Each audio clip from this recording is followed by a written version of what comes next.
Hi, Vermont Labor. I'm so sorry not to be with you at your convention, but I really want to thank David, Tristan, and Liz for the invitation to be with you. And I am with you there in spirit. You know, sometimes life has us slow down a little bit, and I took a fall, had to have surgery, and can't travel without a lot of assistance. So thank you for understanding. But I really wanted to be here with you because we need people who understand that labor has to drive the agenda in this country. That without labor, we have no democracy. Without our unions, there is no democracy. Unions are the only place in this country that's not a self-selecting group. It's every gender, race, culture, and creed in our unions. We create all the value, and we just want to share in it. And this country has been going the wrong way on that for a very long time. It was unions who set the agenda on Social Security, on healthcare. Walter Reuther expected that the government would pay for pensions and for healthcare. And when he went to Capitol, when he went to the three big automakers and said we should go together, labor and capital, to get this done, they refused because it was too socialist. So he said, I'm going to take it from you.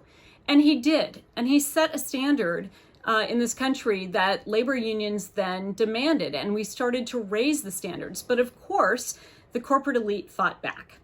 And I always think about this Mother Jones quote when she said, the corporate elite say that there's no need of labor organizing, except that they themselves are always organizing, shows their real beliefs.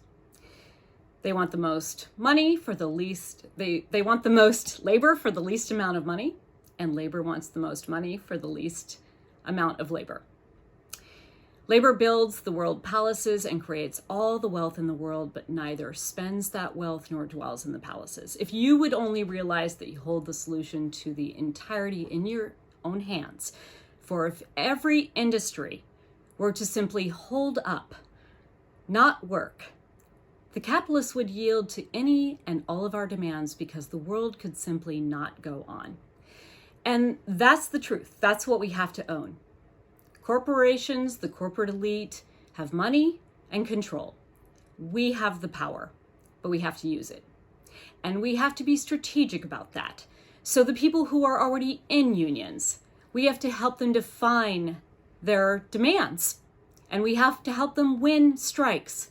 We have a strike going on right now in Worcester, Massachusetts that we have to help end. This is nurses who have been out on the line for more than 6 months fighting for safe patient staffing, and the only reason their healthcare company, Tenet Healthcare, will not agree to an agreement, they've already moved them on staffing, is that they want to permanently replace 109 of those hero nurses who have been out on the line for all of us. No way, no how. We don't leave people behind. We got to help win those strikes, because when people see that we win those strikes, they see that there's a purpose for labor. We keep hearing about all the polls that say that everyone in this country wants a labor union. The vast majority of people, super majority of people, but they don't know how to get it.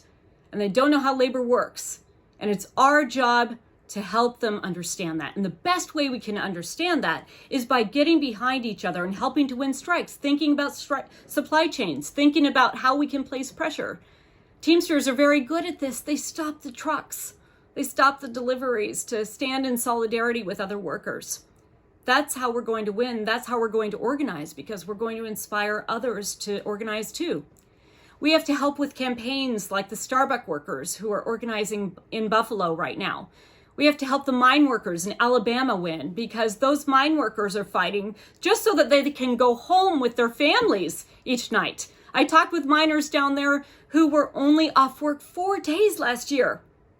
The fights that we won 100 years ago for the 8-hour day, the idea of the weekend being built by the labor movement, all of that has been eroded as there has been an attack on labor unions and a diminishment of our ability to struggle, strike, move forward, get gains, and have real power. Start in the workplace and the politics will follow.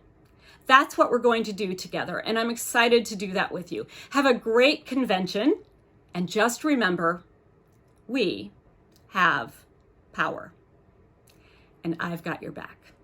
Thanks all. Take care. Solidarity forever.